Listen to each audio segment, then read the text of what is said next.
Hi, I'm Leroy Ward with ESI. And as I traveled the globe in 2010, speaking to clients and to prospects and to colleagues and peers, I picked up a few observations that I want to share with you today. These observations I've called the top PM trends for 2011, and hopefully they'll help you create a strategy to meet your upcoming challenges.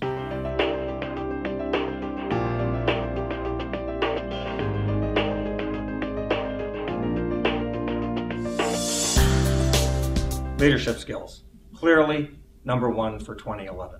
It's very interesting to me because in sessions that I've done in the US and around the world, when I would pose a question such as, give me one critical success factor for a PM, many people, almost to a person really, would say something that had to do with leadership. And it was only the rare occasion or the odd person, quote unquote, that would have a comment that related to the hard skills that a project manager needed. It's interesting to me because leadership really isn't all that new, but what's new for 2011 is the focus for leadership skills, not just broad and general management skills, but leadership skills for project and program managers. When I take a look at many of our clients' training and professional development programs, recently we've seen more and more leadership skills type programs being included in those programs. But for many years, there was really a disconnect where the professional development programs for PMs were very focused on the hard skills, such as earned value management, let's say, or scheduling and cost control, and very little in the leadership area. So we're hearing a lot from our clients these days about the need for good leadership skills. So we decided to take a look into it. And the first thing that we did was we asked our Client Leadership Council. Now, this is a group of our 20 most strategic clients at ESI that we convene on an annual basis to talk about our programs. And we said, well, what is it about project and program management leadership that you're really interested in? And so we collected some ideas from them with respect to that information. And we took those ideas and we compared them to what's included in the Project Management Body of Knowledge, or the PMBOK, the Business Analysis Body of Knowledge, and other international and global standards. And from that comparison, we identified a list of 14 leadership competencies. Now, I'm not going to enumerate all of those in a video because you'll just forget them as fast as I say them. But in addition to taking the 14, we decided, well, wait a minute, it's just not a list of 14, that these are actually a hierarchy of leadership skills, such that one skill will actually be needed before another one can be attained. And so based on our priority ranking, we came up with 3 broad categories of leadership skills. 3, you'll remember. Here they are. Number 1, consulting skills. 2, high-performing team development skills. And third, it's all about stakeholder management. And then as part of each of these 3, there are those that will actually support and complement those skills. Our next step with this then is we're going to take and do another client review, but a broader review in addition to going back to our Client Leadership Council. The bottom line in leadership skills from a project and program manager's point of view and from our client's point of view is very simple. While it's important to know how to construct a WBS and a network diagram, it's actually equally, if not more important, for a project and program manager to be able to bring a team together, have those folks agree on the work to be done, get them excited about that work, and actually accomplish the goal. That's what our clients are looking for in their PMs. How about you?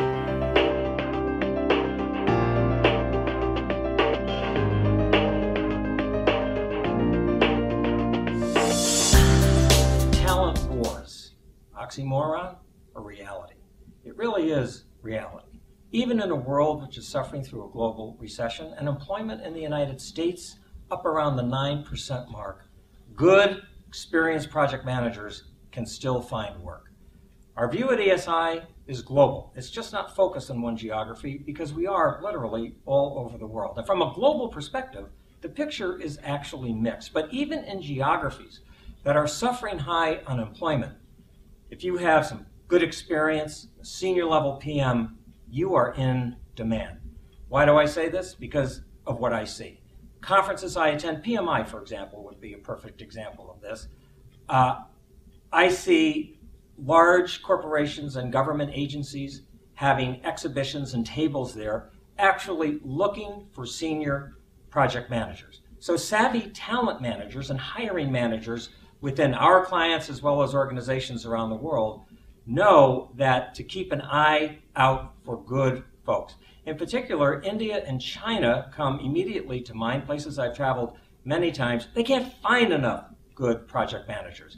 And in the Middle East, even with all of the recent problems that have occurred there are tremendous, tremendous projects going on, especially in countries like Saudi Arabia that are building universities from the ground up and even cities from the ground up. And of course, they need good, experienced project managers.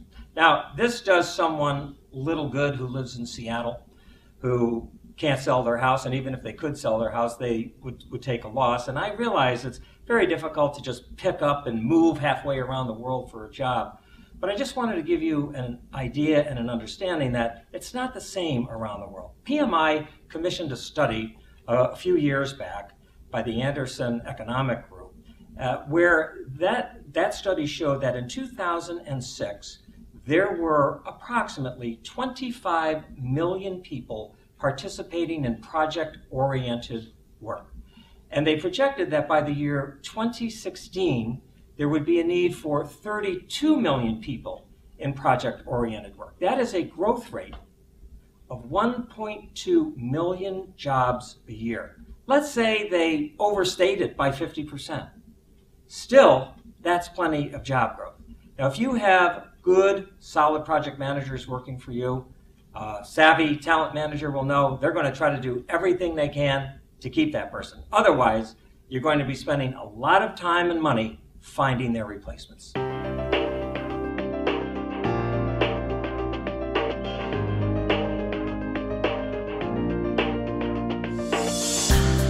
Everyone's looking for a silver bullet, especially in the software development field. Is Agile it?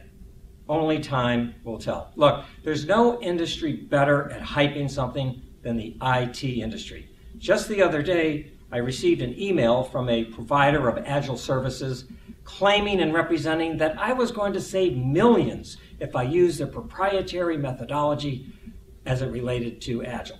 Here's the thing about Agile. It's not new. Agile has been around in concept for 25 years. First appeared in an article by two Japanese professionals and professors in the Harvard Business Review. It was only until 1996, when Ken Schwaber, who's a giant in the Agile field, actually started to bring it out more and make it a bit more popular. Is it really, though, the next silver bullet? Now, the key to Agile benefits, to achieving Agile benefits, rests in doing a couple of things right. The first is you need to pick the right project on which to apply Agile methods, because not all projects are conducive to this. And secondly, you need to have the right people. What do I mean by that? Obviously, people who want to try something different, because this indeed is different, and people who are and have been trained in one of the many Agile methods. You know, people talk about Agile, immediately people say Scrum. It's a Scrum. You know, we're going to do that. But there are many, many other Agile methods in addition to Scrum that one can use. Scrum just seems to be one of the most popular at the moment. I can also tell you this about Agile because I've heard it. You tell management you're going to use Agile and they back you. Okay, let's try something new. Let's be experimental. You know, all managers want people to be innovative. You say that, you know what? They are going to expect that you're going to finish the project faster.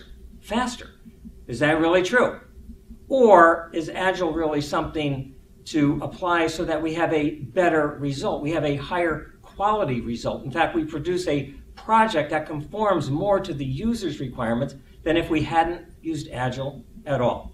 And so when we begin to use Agile methods, we really want to make sure as project managers that we are on the same sheet of music, as a famous American once said, so that management's expectations are certainly aligned with what it is that we are going to deliver.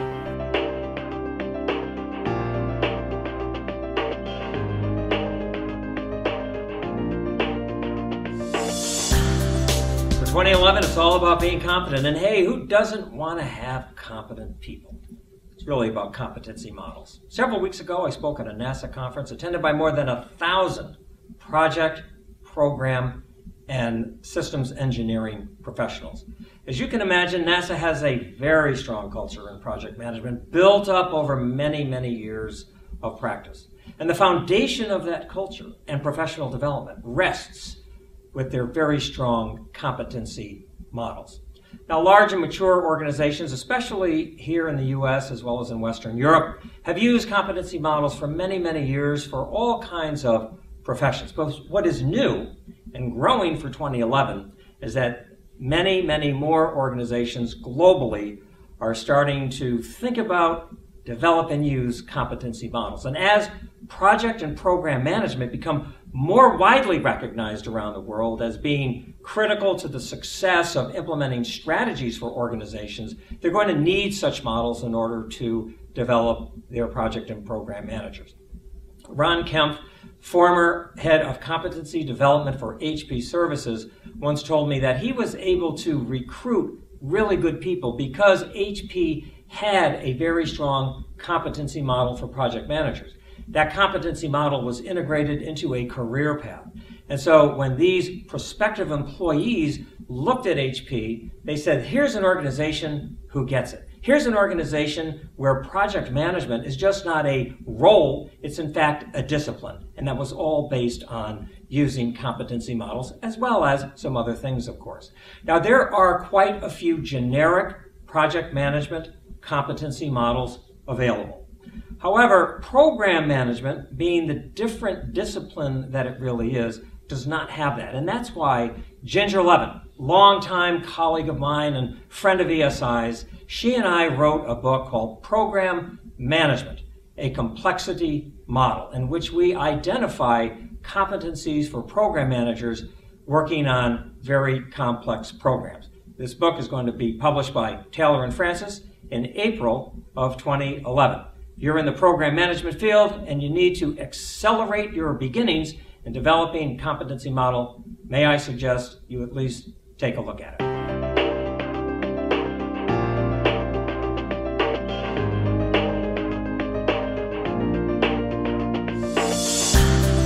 Oftentimes when people hear the word or term experiential learning, they kind of cock their head a little bit because they're really not quite sure what it means. And they say, is that something like an experiment? Well, in a way it is, because in an experiment we do something, don't we? We try something out. Experiential learning in the training context means learning how to do something, not necessarily just knowing about something. So there's a real difference. Let me give you an example. Let's say you need to learn how to fix a flat tire. Great skill, by the way. So you go to a training class on how to fix a flat tire. When you walk into the class, you see a tire, you see a flat tire. It's on the ground. You see a jack, you see a tire iron, you see the lug nuts. And you say, wow, I'm going to really learn how to fix a flat tire. Now compare that experience with going down the street to your local university. You walk into this room. First of all, it's an enormous lecture hall, and it's tiered, and it has whiteboards and blackboards. You know, some of these schools still use blackboards, if you can believe it. And professor comes in. Professor has a corduroy jacket on with the leather patches on the sleeve, maybe a little pipe sticking out of his pocket. And the first thing the professor says is, we're going to learn how to fix a flat tire. And this is unit number 1, lecture number 1, the history of rubber. Well, now you know you're not in the right place. You might know something about how to fix a flat tire, but you're not going to know how to do it. Our clients have insisted on experiential learning for years. That's not new. And especially our clients in Asia, in particular Japan, India, and China, are very adamant that our programs have how to do stuff in them, that they're chock full of how to do's. But what's different now for 2011 and moving forward, and I don't believe this will ever change, is that they just don't want us to teach their project managers how to do something in a generic sense or how to do something in their industry. They want us to engage these learners in learning how to do something specifically as specifically as they should in their organization, how they want to do something. After all, These people are not working on generic projects, are they? So why should they learn a generic approach? You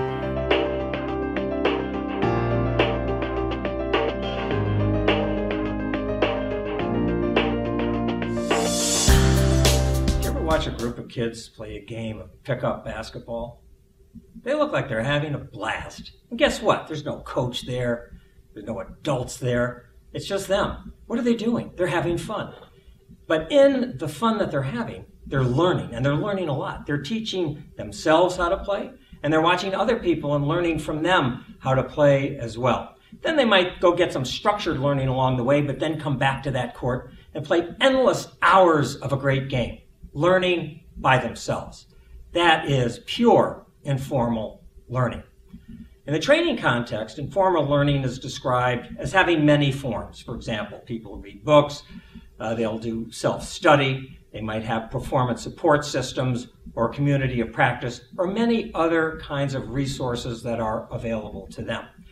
Again, this is a trend that we're seeing, that organizations are focusing on informal learning in a way trying to make it formal for one particular reason. And that reason is called the 70-20-10 dynamic. What am I talking about?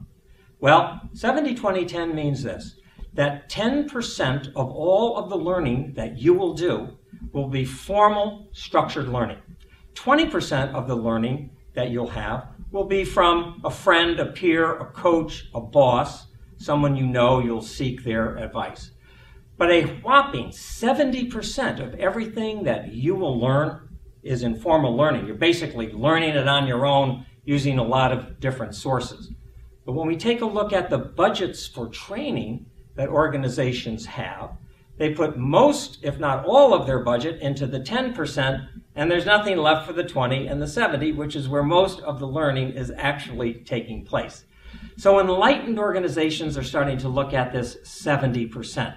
And they're trying to do something about it. They're trying to make it not necessarily really formal, but construct opportunities in a way that project managers can certainly take a look at them. A very effective way of informal learning, something that we participated in with many of our clients, is a community of practice, but there are other effective ways. And this is what organizations are really spending an awful lot of time looking at in 2011 and beyond, simply because that's how most of us learn.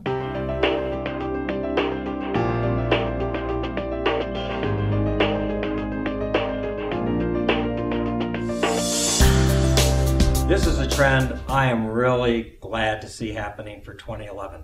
Strengthening project sponsorship and overall project governance. Last year, in 2010, I spent quite a bit of time in Bangladesh, India, and Sri Lanka. People call these emerging markets, the third world, developing countries. They come with a variety of names. They're fascinating countries, to be sure. But they take a back seat to no one when it comes to the concept of project governance, because they don't want to make the same mistakes that a lot of organizations have made in other countries. When I was there, I spoke to clients and I spoke to prospects in the financial services industry, telecom, software, and construction. And believe me, these individuals and professionals really know how critical it is to have a very strong project sponsor. Because if they have a project sponsor in name only, or a project sponsor that is MIA, missing in action, they know that that's nothing more than a recipe for disaster. But you know, you don't have to go all the way to South Asia to see where people recognize this critical need. Right here in the United States, Vivek Kundra, who's the CIO for the United States federal government, in his 25 major initiatives to improve project success rates for mega IT projects, has in fact identified project sponsor and project sponsorship as a key initiative, making sure that every project has one and that that person understands the nature of the role that they are playing. How about your organization? How about you? Can you rattle off the name of your project sponsor as quickly as you can, your favorite cuisine? If you can't, obviously, you've got some work to do.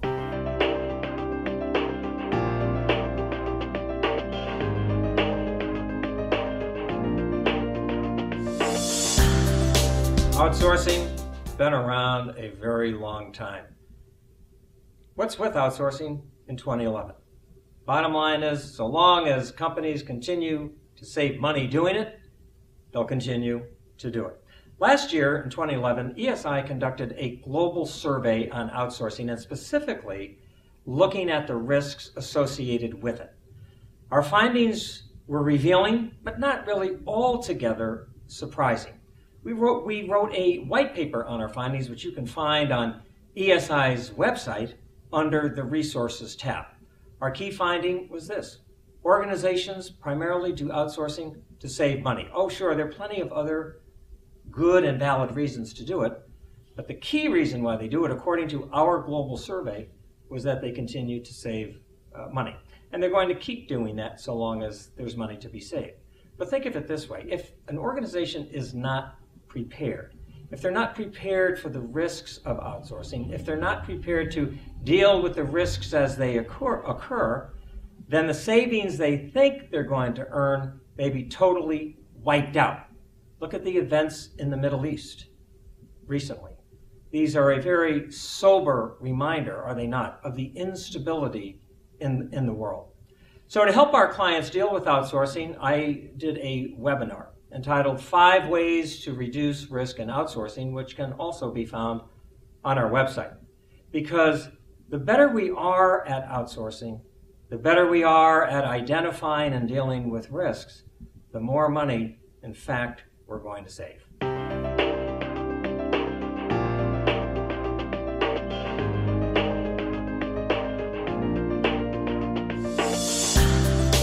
You know, there's an old expression, change happens. I know you've heard that. You know, as project and program managers, we don't deliver projects and programs. You might think, well, Leroy, that's just ridiculous. Of course we do. No, we don't. What we deliver to our organizations, to our clients, to our customers, is change. That's what we deliver. Sometimes that change is minor, but sometimes that change is major. We might be changing a business model, for example. Look at AOL, what they've gone through, the tremendous change. They've gone from a payer model to one giving away their content for free. We can change a business process. We can even change who we work with. And sometimes we can change all three. Now, there are a lot of pundits and gurus in the change business who opine and bloviate that people don't like to change. I disagree with that. I think it depends on the change. For example, if you want to raise my compensation by 100%, now that's a change I can live with. Seriously, though, we need to think of change as how are we affecting people's comfort zone, the zone in which they've worked successfully for a while. If we're changing a comfort zone, now we're talking about a challenge. Now, to avoid having resistance to change and to accelerate the change that we need, many of our clients are now using change management experts. In projects, we could have a cost and schedule expert. We could have a quality expert. We could have a business analyst. Now, project managers are putting change management experts on their team. What do? Well, they gauge the readiness for change in the organization for whatever it is the project is going to deliver. And they also identify approaches that can be used to help gain acceptance of the change. One of our clients has even hired a consultant and acquired the proprietary methodology for change with it's all automated tools and templates and checklists and all those other kinds of things. But they also have identified change experts within their own organization such that when a project manager needs some help to figure out the readiness for change and the best way to go about it, these individuals will be placed on that project manager's team in order to help them. The goal is simply this: we're going to make a change. We want to make that change quickly and as easily as possible.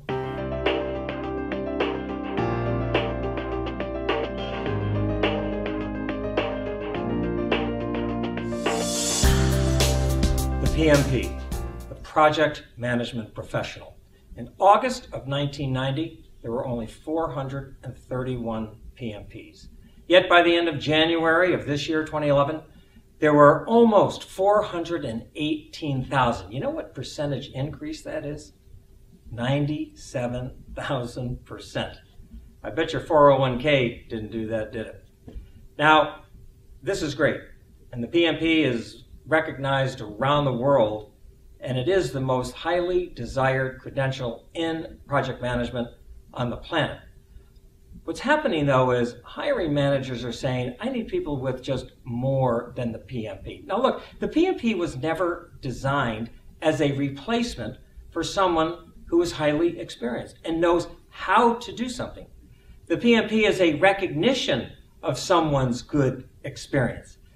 But too many people think it's just a ticket to be punched so they can get ahead. But hiring managers are beginning to see through a little of this. In my travels around the world with ESI, and as I talk to our clients and our prospects, I've noticed a trend. The trend is this: about half of the executives that I speak with don't place credence in the PMP as a guarantor of success of a project manager. Like, just because someone has a PMP doesn't mean that they're going to be a good project manager. The other half of the executives that I speak with say the PMP is mandatory. I have to have someone with a PMP because it demonstrates commitment and advancement in the field of project management.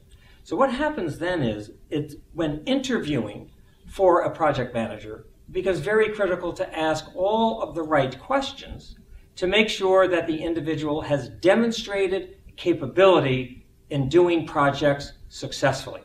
Actually, in an ideal world, you'd want both, wouldn't you? You would want someone who has the PMP, because the PMP reflects someone who does have a lot of knowledge in the field, who is committed to his or her own professional development and advancement, and is willing then to subscribe to a process with the Project Management Institute that they are going to stay current in their field through a process of continuing education and other opportunities.